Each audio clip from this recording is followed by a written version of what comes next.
Olá, pessoal! No vídeo de hoje eu venho ler um texto sobre ansiedade infantil. É um texto do pediatra Dr. Rafael Lima. É um texto muito interessante que eu acho legal vocês estarem ouvindo e ouvindo também os seus filhos, as suas crianças, e no que precisarem também podem estar contando comigo. Mas o texto ensina como que a criança demonstra a ansiedade, demonstra a tristeza, que não é da mesma forma que os adultos. Às vezes você vê uma criança que está triste, super agitada, mexendo em tudo, tirando tudo do lugar. Na realidade ela está triste, mas você acha que aquela criança está arteira, está bagunceira, está impossível. Mas não, às vezes ela está querendo te mostrar alguma coisa que não consegue expressar. Então vale a pena estar mais próximo do seu filho, do seu neto, né? Quem for o adulto que tiver com a criança, vale a pena estar mais próximo da criança para entender quais são os sentimentos dela nesse isolamento. Então eu vou ler o texto e o que vocês precisarem também podem contar comigo, me ligando, me mandando mensagem. Às vezes eu não respondo de imediato, mas eu sempre retorno. Ok? Vou começar a ler o texto. É do Dr. Rafael Lima. Ele atende aqui em Macaé. As crianças estão longe dos colegas, da professora e passam a maior parte do tempo dentro de casa, sem sair para passear ou brincar. Elas encontram dificuldade para conversar com os pais devido ao trabalho em regime de home office e percebem que ter a família reunida na residência não é mais como antes. Além disso, ouvem notícias a respeito do coroninho, são orientadas a lavar as mãos diversas vezes e percebem que os adultos estão bem mais preocupados que o normal. Por isso é importante não deixar que a criança participe de todas as conversas sobre o coronavírus, nem que assista um noticiário, ok? Essa é uma dica minha. Agora vamos voltar ao texto. Se para nós já é difícil lidar com tudo isso, para os pequenos é ainda mais impactante e precisamos ajudá-los. E sem a devida orientação e apoio, os filhos podem desenvolver transtornos de ansiedade e até síndrome do pânico durante o período de quarentena.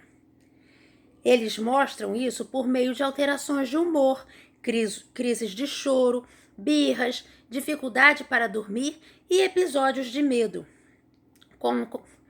Por isso, os pais precisam estar mais atentos ao comportamento dos filhos nesse período e dar espaço à criança para que ela fale de seus sentimentos. Seja por desenho, durante uma brincadeira, né? Às vezes uma brincadeira de boneca, ela expressa os sentimentos através da boneca. Então, esteja perto dos seus filhos na brincadeira para perceber o que ele está sentindo, que às vezes no meio de uma brincadeira, a criança vai te mostrar o que ela precisa. Fique atento. Vamos voltar ao texto.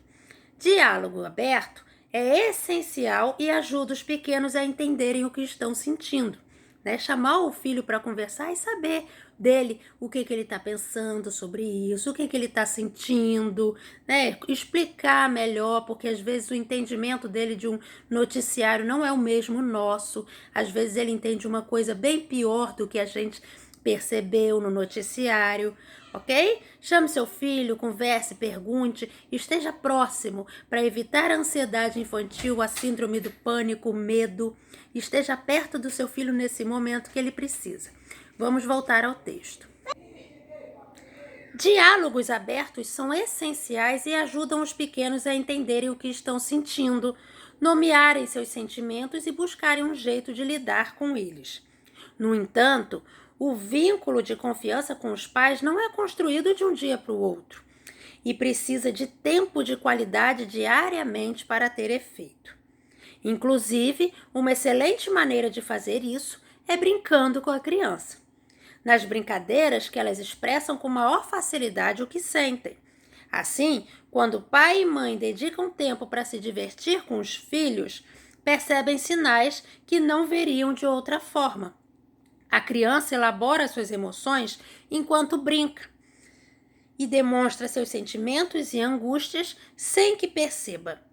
Então vamos brincar com as nossas crianças, vamos estar perto das nossas crianças. Eu sei que tá difícil, eu sei que tem muitos pais aí que também não estão com muito tempo, estão trabalhando muito, às vezes dobrado, né? Nesse período de isolamento, às vezes a gente trabalha até mais do que presencial.